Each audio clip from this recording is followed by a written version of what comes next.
आइए दोस्तों, कैसे हैं। मैं मोहम्मद मुख्तार आपका मैं अपने YouTube चैनल सुगम संगम पर स्वागत करता हूं। आइए दोस्तों, इस वीडियो में आज हम ठीक उसी तरह जो हम पिछले लगातार 2 वीडियो में बात कर रहे हैं, हिंदी भाषा में वाक्य रचना से संबंधित समस्या का हम इसमें अध्ययन कर रहे हैं। उसी का यह कड़ी का यह तीसरा वीडियो है। इसमें भी हम उसी नियमों का बात कर उसी नियमों पे हम चर्चा करने वाले हैं। आइए चर्चा को आगे बढ़ाते हैं। आपसे निवेदन है कि अगर आपने उन 2 वीडियो को नहीं देखा है तो कृपया उन दोनों वीडियो को देखें और अपनी जानकारी में इजाफा करें। आइए हम बढ़ते हैं आगे।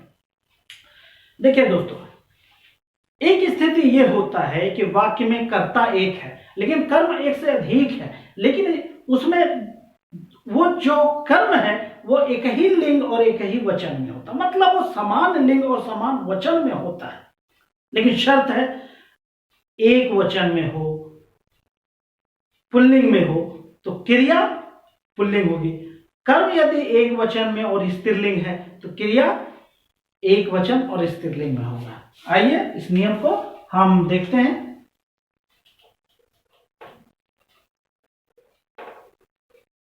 वाक्य में एक से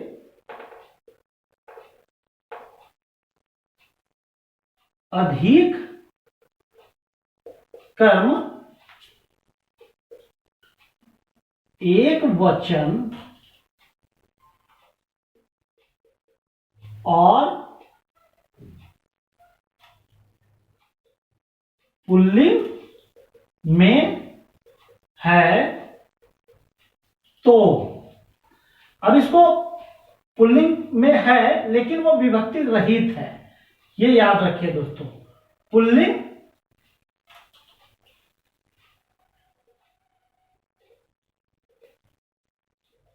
विभक्ति रहित है तो क्रिया एक वचन और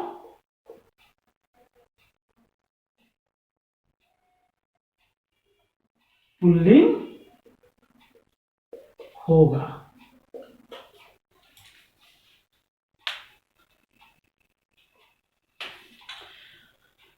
अब जैसे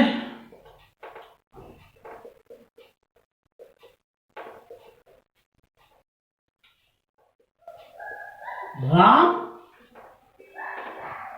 एक बैल और एक घोड़ा चराता है। क्लियर है। इसमें आप देख रहे हैं कि वाक्य में एक से अधिक कर्म है। कर्म यह है एक बैल और एक घोड़ा। एक से अधिक कर्म है, वह एक वचन में है और पुल्लिंग में है। एक वचन क्लियर है, नाम से ही संख्या से ही है, एक बैल और एक घोड़ा, एक ही एक है। पुल्लिंग है, बैल भी पुल्लिंग है, घोड़ा भी पुल्लिंग है। तो ऐसी स्थिति में क्रिया जो है एक वचन और पुल्लिंग होगा। क्लियर है। आप पहले वाले नियम को फॉलो कीजिए। अगर कर्ता विभक्ति रहित है तो क्रिया कर्ता के लिंग वचन और पुरुष के हिसाब से होगा। यह नियम भी यहां सूट कर रहा है, लेकिन ऐसी स्थिति भी आती है। क्लियर है, कोई डाउट नहीं होनी चाहिए। अब आइए इसी को थोड़ा हम आगे बढ़ाते हैं दोस्तों कि कई बार ऐसा क्या होता है कि वाक्य में एक से अधिक कर्म है लेकिन उसका जो है संख्या पता नहीं चलता है, हम ये स्पष्ट नहीं कर पाते हैं कि वो एक वचन में है कि बहुवचन में है, यह स्पष्ट नहीं हो पाता है। तो ऐसी स्थिति में क्रिया बहुवचन में होगी। देखिए हम उसी को समझाते हैं, आगे देखते हैं। जैसे राम बैल या राम, चूंकि इसको राम ने लिख देते हैं, राम ने बैल और गाय मोल लिए। देख रहे हैं दोस्तों, ये बैल संख्या में एक है कि एक से ज्यादा है, क्लियर नहीं हो रहा है। गाय एक है कि एक से ज्यादा है, अर्थात एक वचन में है कि बहुवचन में, ये दोनों क्लियर नहीं कर पा रहे हैं। तो ऐसी स्थिति में क्या है, तो क्रिया जो है कि बहुवचन में होगा। कोई डाउट नहीं होनी चाहिए, ये भी नियम में आ गया। कर्ता, देखिए कर्ता विभक्ति सहित, नियम क्या हो गया, विभक्ति सहित। कर्म एक से अधिक, कर्म एक से अधिक, लेकिन वो संख्या वो स्पष्ट संख्या। ऐसी स्थिति में क्रिया क्या होगा, बहुवचन में होगा। चूंकि करने वाला पुल्लिंग है कि स्त्रीलिंग है उससे मतलब नहीं, वो बहुवचन और अन्य पुरुष में होगा। आप ये भी कह सकते हैं बहुवचन और अन्य पुरुष में होगा। तो ये एक नियम हो गया इसका। ठीक है दोस्तों, कोई डाउट नहीं होनी चाहिए। चलिए इसके बाद और हम नियम पे बात करते हैं। आइए दोस्तों, अब देखते हैं कि कई बार ऐसा होता है कि वाक्य में कर्ता के रूप में तीनों पुरुष एक साथ प्रयुक्त होता है। उत्तम पुरुष, मध्यम पुरुष और अन्य पुरुष कर्ता के रूप में एक साथ प्रयुक्त हो, तो ऐसी स्थिति में क्रिया, ऐसी स्थिति में वो प्रयोग कैसे होता है। ठीक है, आइए इसको देखते हैं।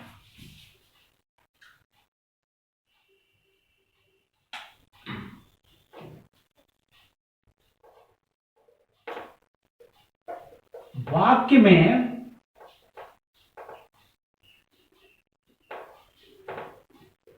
क्रमशः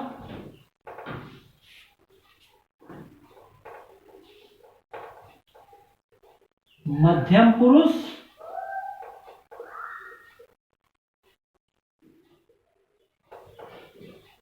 अन्य पुरुष और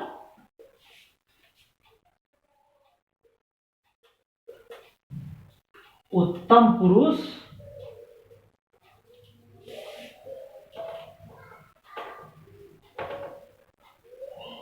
प्रयुक्त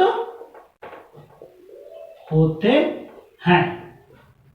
पहले इस चीज को आप क्लियर कीजिए कि वाक्य में तीनों पुरुष प्रयुक्त हो रहा है, तो उसके क्रम को लेके हमारे सामने एक विडंबना रहती है कि किसको पहले प्रयोग करें, किसको बाद में प्रयोग करें। तो ऐसी स्थिति में हमें करना यह है कि वाक्य में सबसे पहले मध्यम पुरुष आएगा, उसके बाद अन्य पुरुष, मतलब सबसे ऊपर जो उत्तम पुरुष है उसको सबसे नीचे कर दीजिए, बाकी दोनों का क्रम सेम रहेगा। आइए एक उदाहरण से समझने का प्रयास करते हैं। जैसे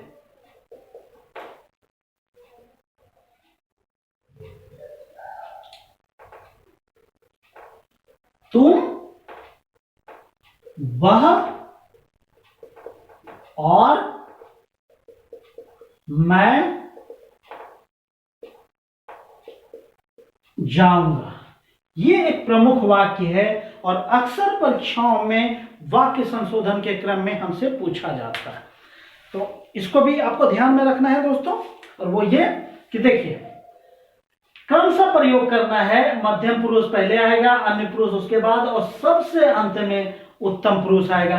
आप देख रहे हैं कि तुम मध्यम पुरुष है, वह अन्य पुरुष है और मैं उत्तम पुरुष है। क्लियर है, ये तीनों का प्रयोग क्रम से ही होगा। क्लियर है, हालांकि इन दोनों में अगर दो रहे, कोई तीसरा न रहे, तो वो बात अलग हो सकता है, लेकिन उसमें भी आपको याद रखना है कि वो क्रम इसी तरह का रहेगा। पहले नंबर पे ये होगा, दूसरे नंबर पे ये होगा, तीसरे नंबर पे ये होगा। अगर ये मध्यम पुरुष नहीं है तो अन्य पुरुष एक नंबर पे, उत्तम पुरुष 2 नंबर पे। कहीं अगर ये नहीं रहेगा, अन्य पुरुष नहीं रहेगा और मध्यम पुरुष और उत्तम पुरुष रहेगा, तो मध्यम पुरुष पहले और अन्य उत्तम पुरुष बाद में। क्लियर है कि तुम मध्यम पुरुष, वह अन्य पुरुष और मैं उत्तम पुरुष। अब जैसे मान लीजिए ये मैंने लिखा है क्रमशः प्रयुक्त। अब जैसे एक और वाक्य लेते हैं, जैसे हम लिखने का प्रयास करते हैं। अगर मान लीजिए अन्य पुरुष का प्रयोग नहीं होगा तो क्या होगा इन दोनों में? तुम और मैं जाऊंगा। क्लियर है? अगर कहीं पे मध्यम पुरुष न रहे तो आपको किस तरह प्रयोग करना है वाक्य में? जैसे तुम शब्द न रहे तो इसको भी क्रम को बरकरार रखना है। वह और मैं जाऊंगा। क्लियर है? देख रहे दोस्तों, हमने लिख दिया है वाक्य में क्रमशः। यह क्रम है, इसका क्रम हमें हटाना नहीं है। ठीक है? इस तरह हमें उम्मीद है कि तीनों पुरुष से संबंधित जो समस्या है उसका समाधान आज इस वीडियो में हो गया। आइए एक और वाक्यों पे हम बात करते हैं। ठीक है दोस्तों? और वो क्या है कि मान लीजिए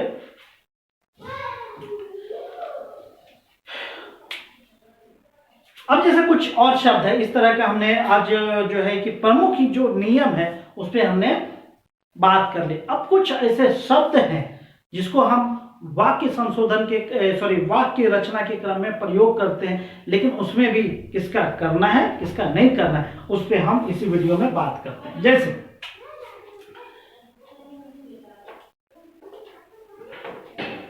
किसी, कोई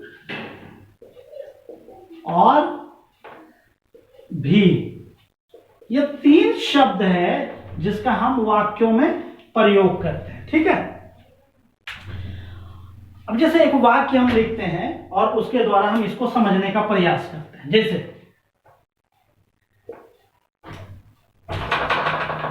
किसी भी को भेजो, ये कोई भी मदद करो। ये 2 वाक्य है दोस्तों। इस किसी और कोई और भी, ये 3 शब्द है।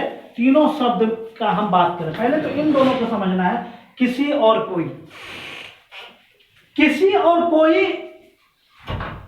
एक ही है, बस प्रयोग करने का अपना अपना तरीका है। ठीक है? किसी से भी एक का बोध होगा, कोई से भी एक का बोध होगा। लेकिन यह भी की समस्या होती है कि हम वाक्यों में भी का प्रयोग करते हैं। तो यहां हमने वो वाक्य लिखा है, इसमें हमको ये समझना है कि भी का प्रयोग सही है या गलत है। तो मेरे हिसाब से या हिंदी के नियमों के हिसाब से भी का प्रयोग यहां भद्दा है। भी का प्रयोग हमें नहीं करना चाहिए, क्योंकि किसी और कोई में भी ऑलरेडी समाहित है ना? किसी में और कोई में भी पहले से मौजूद है। जब कोई चीज पहले से मौजूद है तो उसकी फिर से पुनरावृत्ति क्यों करना? वही चीज है। आप यहां पे लिखेंगे किसी को भेज दो, उसमें भी आ जाता है। भी हम जोर देते हैं किसी भी चीज पर, है ना? कोई के साथ भी शब्द प्रयोग नहीं करना है, क्योंकि कोई में भी शब्द लगा हुआ है। जैसे संस्कृत में लिखते हैं ना, को पी, को पी अ का उच्चारण करते हैं, तो वही है। इसका अपभ्रंश रूप है ये कोई।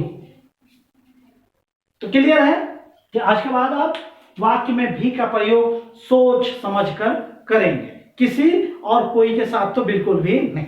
ठीक है? इसका स्क्रीनशॉट लीजिए या लिखिए, फिर हम और कुछ समस्याओं पे बात करते हैं।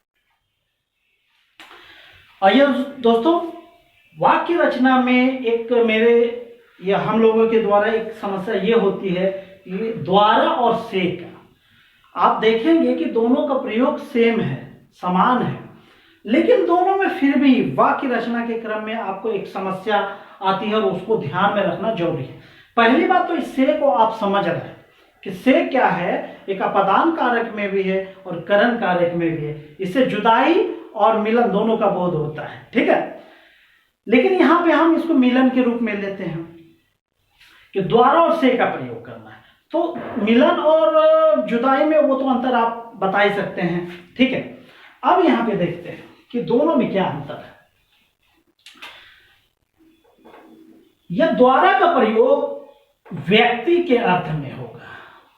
जब हम किसी व्यक्ति सूचक शब्दों के पीछे द्वारा और से में से किसी एक को लगाना है तो आप द्वारा का प्रयोग लगाएंगे, लेकिन से का प्रयोग वस्तु के पीछे लगेगा, वस्तु के साथ लगेगा। अब एक उदाहरण से समझने का प्रयास करते हैं, ठीक है। जैसे राम द्वारा यह काम संपन्न हुआ।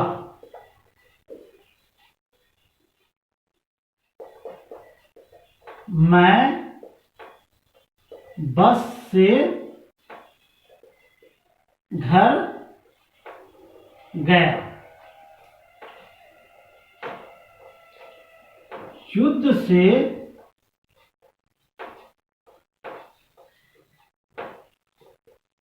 विनाश होता है। तो इस तरह आप देख रहे हैं कि द्वारा और से का प्रयोग, द्वारा का प्रयोग व्यक्ति सूचक शब्दों के साथ हो रहा है, जबकि से का प्रयोग जो है जो वस्तु सूचक शब्दों के साथ से का प्रयोग हो रहा है, ठीक है। से का आपने एक चीज और देखा कि ये निकट या अलगाव का भी बोध कराता है। ये चीज आपको ध्यान में रखना है दोस्तों। क्लियर है? आज के बाद उम्मीद है कि आप से और द्वारा का प्रयोग करने में कोई कंफ्यूजन नहीं रहेगा, ठीक है दोस्तों। आइए एक और समस्या है और उसका हम निराकरण करते हैं। जैसे बाद और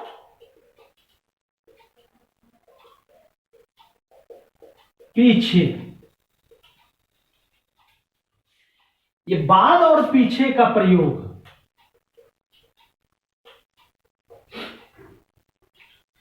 इन दोनों के प्रयोग में क्या असमानताएं हैं उसको समझना है इस वीडियो में दोस्तों, ठीक है। अब यह देखना है कि बाद जो है वो समय सूचक है और पीछे स्थान सूचक है। अर्थात समय के बोध कराने में अगर बाद और पीछे में से किसी एक का चयन करना हो तो आप किसका चयन करेंगे? बाद का। और स्थान का बोध कराने में बाद और पीछे में से किसी एक का चयन करना हो तो आप किसका चयन करेंगे? पीछे का। आप उदाहरण से समझने का प्रयास कीजिए। देखिए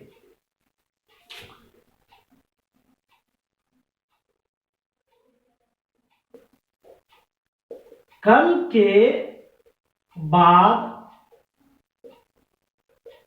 परसों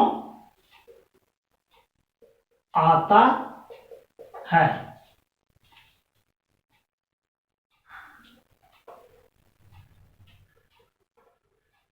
एक महीने के बाद इम्तिहान यानी परीक्षा है। इस तरह आप देख रहे हैं कि समय का बोध कराने के लिए हमें बाद का प्रयोग करना पड़ रहा है, ठीक है। ये बाद आ गया। अब स्थान का बोध, राम मेरे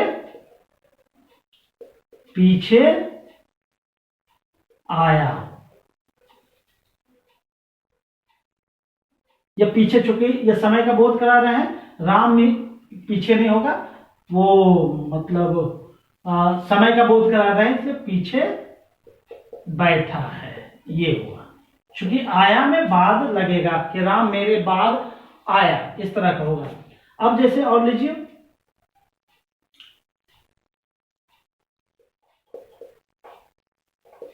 पोखर पीछे छूट गया। तो इस तरह के उदाहरण में आप चारों वाक्य में देख रहे होंगे कि ये और ये, इन दो वाक्यों में आप देखिए समय का बोध हो रहा है, कल के बाद परसों आता है। क्लियर है कि समय का बोध हो रहा है।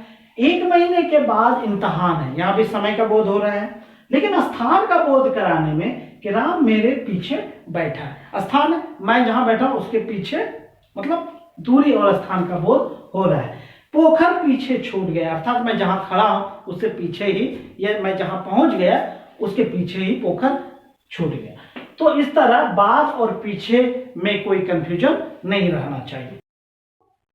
अब देखिए कुछ ऐसे शब्द हैं जिसका हमने चयन किया है कि वाक्यों में कैसे शुद्ध का प्रयोग करना है। जैसे इन चारों शब्दों में एक समस्या आती है कि वाक्यों में किसका प्रयोग करना है, किसका नहीं करना। तो शॉर्टकट विधि में आप ये समझिए कि जैसे इसका मूल शब्द क्या है दोस्तों, इस चीज को पहले आप समझ लीजिए। मूल शब्द नया है, ठीक है। अब जिस शब्द के साथ या अंतिम में नया लगा है उसका बहुवचन, बहुवचन में क्या होगा, नए, यो में एक लगेगा, और स्त्रीलिंग में इसका स्त्रीलिंग बन जाएगा नई, ठीक है ना। नया का स्त्रीलिंग नई और बहुवचन नए होगा। तो आप ये देख रहे हैं कि इन चारों में से किसका प्रयोग नहीं करना। जैसे इस नई का प्रयोग तो बिल्कुल नहीं करना है और इस नए का प्रयोग तो बिल्कुल नहीं करना है, ठीक है ना। तो आप देख रहे हैं कि जैसे वाक्यों में कई बार लिखा जाता है कि उसने नए कपड़े पहने, ठीक है। तो ये नए शब्द गलत है, होना क्या चाहिए, नए। क्या होना चाहिए, नए। उसी तरह सीता ने नई पेन ली या नई कलम ली, तो हमें इस नई का प्रयोग नहीं बल्कि नई। आप देखते हैं कि धड़ल्ले से इसका प्रयोग होता है, जो ये गलत है। उसी तरह आगे बढ़ते हैं कि इस चार में गए, गए, गई और गई का प्रयोग में क्या समस्या है उसको समझना है दोस्तों, ठीक है ना। जैसे इसका मूल शब्द क्या है, मूल शब्द गया है। तो इसी नियम को फॉलो करते हुए गया का जो है कि बहुवचन अगर बनाना है तो गए होगा, गौ यम एक का, ठीक है ना। और उसी तरह इसका यदि स्त्रीलिंग बनाना है तो इस तरह गई नहीं होगा, गौ यम दिन गई का होगा, ठीक है ना। अब जैसे वाक्य में प्रयोग कीजिए, सीता घर गई या गई, इन दोनों में वाक्य शब्दों में एक का चयन करना है। और आप लीजिए, क्योंकि इन्हीं में से जो समस्या आता है, वे लोग घर गए या गए, मतलब जिस शब्द के अंत में या है उसका अगर बहुवचन बनेगा ये होगा, यो में एक का, और उसका स्त्रीलिंग जब बनेगा यो में दीर्घई का होगा। तो दोस्तों इसमें क्या चयन करना है, सीता घर गई। आपको इसका प्रयोग धड़ल्ले से दिख रहा होगा लेकिन इसका प्रयोग नहीं करना है, ये गलत है। उसी तरह वे लोग घर गए लिखते हैं हम लोग, ये इसका प्रयोग धड़ल्ले से होता है, जो नियम के अनुसार गलत है, होना इसका चाहिए यम एक का प्रयोग, ठीक है। इसको लिख लीजिए। फिर कुछ और शब्द है उस पर हम बात करते हैं।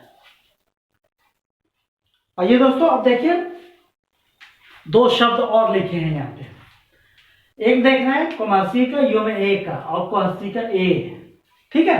इन दोनों में से किसका प्रयोग करना उचित रहेगा। अब देखिए दोस्तों, जैसे मूल शब्द क्या है, मूल शब्द किया है, ये किया का ही तो परिवर्तित रूप है, मूल शब्द किया है। आप देख रहे हैं कि या जिस शब्द के अंत में है उसका जब बहुवचन बनाते हैं तो यो में एकर होता है, तो उस हिसाब से ये कट गया, तो ये होना चाहिए। हालांकि वाक्य में धड़ल्ले से प्रयोग इस रूप का प्रयोग होता है जो गलत है, होना क्या चाहिए, किए का। तो शुद्ध रूप क्या हो गया दोस्तों, शुद्ध रूप किए। अब किए ये क्रिया है, आप इसका शुद्ध रूप प्रयोग कीजिए। अब देखिए, आइए अब लोहर्षी का ए और लोहर्षी का यो में एक का, इसका इन दोनों का प्रयोग, तो ये दोनों सही है, ठीक है। अब दोनों सही क्यों है, यह लिए अव्यय है, पहली बात, यह लिए क्रिया है। लेकिन हम इस लिए का प्रयोग क्रिया के रूप में अगर हम करने लगे तो वो गलत है। जैसे हम एक वाक्य का लिखते हैं, राम के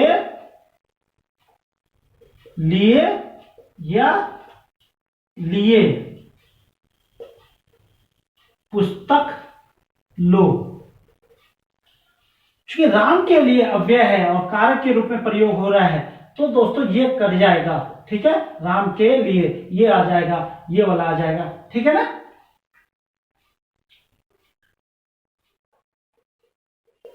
राम ने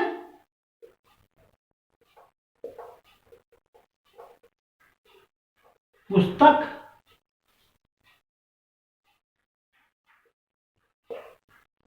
मोल लिए, लिए या लिए, इन दोनों में से एक का चयन करना है दोस्तों। तो आप जान लीजिए कि जिस शब्द के अंत में या है, चूंकि क्रिया है, तो मूल शब्द क्या है दोस्तों, आप जान रहे हैं, इसमें मूल क्या है, लिया, क्रिया लिया है। और या जिस शब्द के अंत में है उसका यदि हम बहुवचन बना रहे हैं तो वह लिए हो रहा है, ये, तो इसका मतलब ये सही और ये गलत है ना। तो इस तरह दोस्तों आपने इस वीडियो में वाक्य संशोधन के या शुद्ध वाक्य रचना के लिए आपने महत्वपूर्ण जो है कि नियमों को सीखा है। तो इसी के साथ और इसी उम्मीद के साथ कि आप, और एक बात और, हम उसके बाद आने वाले वीडियो में हम वाक्य का शुद्धिकरण करने के लिए सीखेंगे कि कोई भी वाक्य कैसे शुद्ध किया जाता है। ये तो खैर नियम था, अब हम आने वाले समय में शुद्ध वाक्य लिखने के लिए सीखेंगे। ठीक है दोस्तों, इसी के साथ थैंक यू, जय हिंद, जय भारत।